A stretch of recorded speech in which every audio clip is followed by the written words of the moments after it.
quelqu'un l'envoie dans un secteur qu'il ne maîtrise pas, ne serait pas un problème. Je te donne un exemple. Ne va pas sur cette théorie. Mahmoud Nanyale à l'agriculture, ce n'est pas un agriculteur. Tout le monde a vu, c'est un banquier, si on peut dire ça. C'est un contrôleur des finances. Mahmoud Nanyale, laisse-moi finir. Par contre, la Banque mondiale... Non, il n'a jamais fait de l'agriculture, Mahmoud Nanyale, ni de la pêche, ni de l'élevage. Encore moins autre chose. Il ne sait que contrôler les finances, en fait. Lui, c'est ce qu'il sait faire. Et pourtant, il fait bien ce qu'il fait au niveau de l'agriculture. Et Guillaume, il a toujours été dans le système éducatif, en fait. Il est à ce niveau. Mais aujourd'hui, tout le monde n'est pas content de Guillaume, par exemple. La dame Djaka, par exemple. La dame Djaka, elle fait du bon boulot au ministère de l'Enseignement supérieur. Alpha Bakar n'a jamais été gestionnaire de l'enseignement technique et professionnel, mais il fait du bon boulot de là où il se trouve. Vous prenez un ministre nul et un ministre nul. Il n'y a rien à dire là-dessus. Donc un travailleur nul, il y a un travail qui est nul. Conclusion, ce qu'il dit, c'est vrai. Maoumi est à l'ouest ce matin, il n'a qu'à se réveiller. Même c'est un manager. Il n'est pas obligé d'être dans un secteur qu'il maîtrise bien.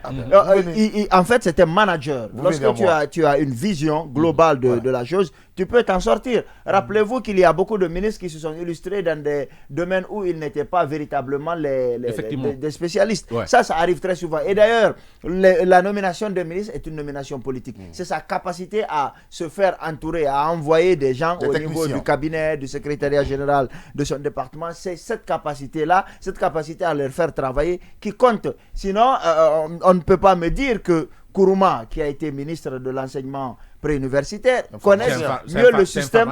Oui, mieux le système que Guillaume. Guillaume y a toujours travaillé. Pourtant, aujourd'hui, on ne peut pas comparer les deux résultats. Ce n'est même pas possible. Donc, je dis encore une fois, moi, j'attendrai encore Guillaume au niveau des lycées. Parce qu'il a étudié au lycée Donka. Et là-bas, le lycée, avant que la directrice qui est là-bas aujourd'hui, celle qui est moi, j'ai envie de vous poser une question au niveau de l'enseignement supérieur. Avant qu'elle n'arrive, on était à près de 1000 candidats. Aujourd'hui, on est à 500 candidats. Et ça fait 4 à 5 ans qu'elle n'a pas 10 admis au niveau de par exemple, en SE. Ça fait 5-6 ans, depuis qu'elle est là, si on calcule, on n'a pas 50 admis. Donc, vous vous souvenez de cette dame, Chevalier, cette dame de Koya, par exemple? Je connais plus son nom. Donc, Modou parlait ici tout le temps. Elle est montée inspectrice régionale. Elle est promue, en fait. Elle est promue. Alors que cette dame-là, elle est décriée, en fait, à Conakry. Mais tout le monde parle d'elle comme étant une organisatrice de fraude du côté du Koya, sur laquelle s'appuient les responsables du département. Pour essayer de... on a sérieusement, en fait, effectivement, on avait même envoyé une vingtaine de correcteurs venant qu'on appelle ça, d'un même collège. D'une école privée d'ailleurs. Et on avait dénoncé et on était même obligé de renvoyer ces correcteurs. Ça pourrit du côté de Koya. Est-ce que vous voyez, une dernière question avant de passer à un autre sujet, depuis que les réformes, depuis les examens, les derniers examens au niveau du ministère de l'enseignement préuniversitaire et de l'éducation, est-ce que vous avez vu une réforme convaincante avant l'ouverture, en fait?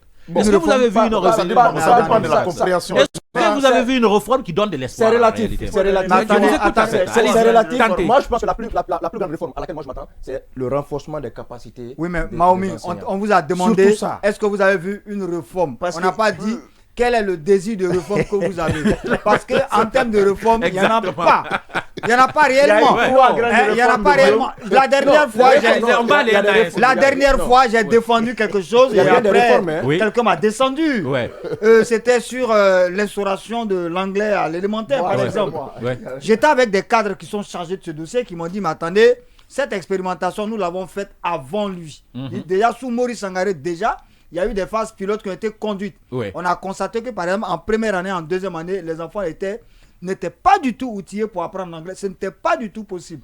Et les documents que l'on est en train de proposer maintenant pour le lancement de cette phase pilote-là sont des documents inadaptés parce que des documents venant de l'Angleterre et non des documents... Donc déjà, on veut refaire ce qu'on a fait déjà et dont on connaît les résultats. En réalité, le projet, il est pipé d'avance. Je ne sais pas pourquoi on veut le lancer. Peut-être que si c'est pour dégager les budgets... Il fait un travail honorable. Il y a les partenaires derrière. On va laisser Odilon aller parce qu'il faut qu'on aille rapidement. Odilon, allez-y. Odilon, allez-y. Bon, au nombre de réformes, on le disait tout à l'heure, si par exemple la nomination, le changement de DPE, la nomination des DPE pourrait apporter quelque chose, pourrait changer en termes de gestion administrative, en termes de management au niveau des DPE, si ça réussit, c'est une réforme. Voilà, c'est une réforme. Mais qu'on ne se limite pas là. Parce que après, ce ne sont pas les DPE qui vont en classe pour enseigner. On évalue le niveau de l'enseignement à travers un peu la capacité des enseignants dans les salles de classe. Ouais.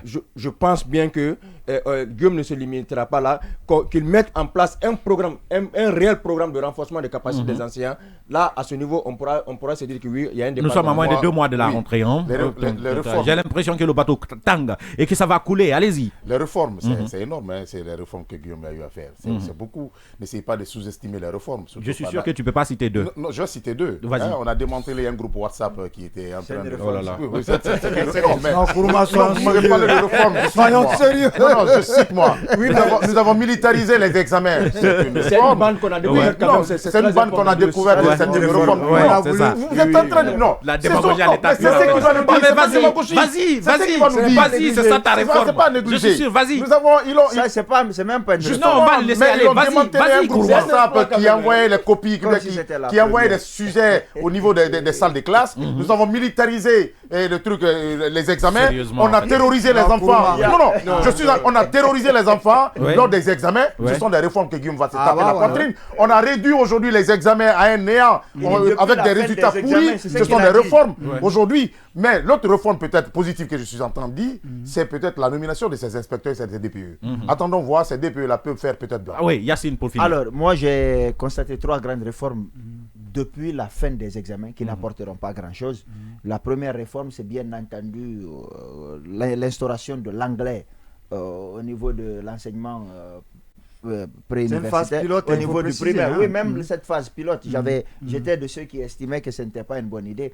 Ensuite, la deuxième chose, c'est au niveau de cette envie de montrer qu'on est en train de former à outrance les enseignants. 2 jours de formation. Exactement, sauf qu'il n'y a eu que 2 jours de formation. Donc ça, c'est la deuxième grande réforme. La troisième, c'est par rapport aux écoles privées. Cette envie d'homologuer les prix et de trouver le moyen de régenter même les écoles privées. De régenter. Je trouve ça tue la concurrence et ça pourrait tuer la qualité par fini. Donc pour moi, ce sont les trois grandes réformes depuis la fin des examens, il faut le préciser, et les 3 ne peuvent pas apporter quelque chose qualitativement au système. En tout cas, vous êtes prévenus, les 6 heures passées de 26 minutes, mesdames et messieurs. Nous continuons cette émission ici et je rappelle que vous pouvez intervenir via les différentes plateformes que nous mettons à votre disposition. En attendant, nous restons dans la Guinée du colonel Mamadi Doumbouya pour le prochain sujet.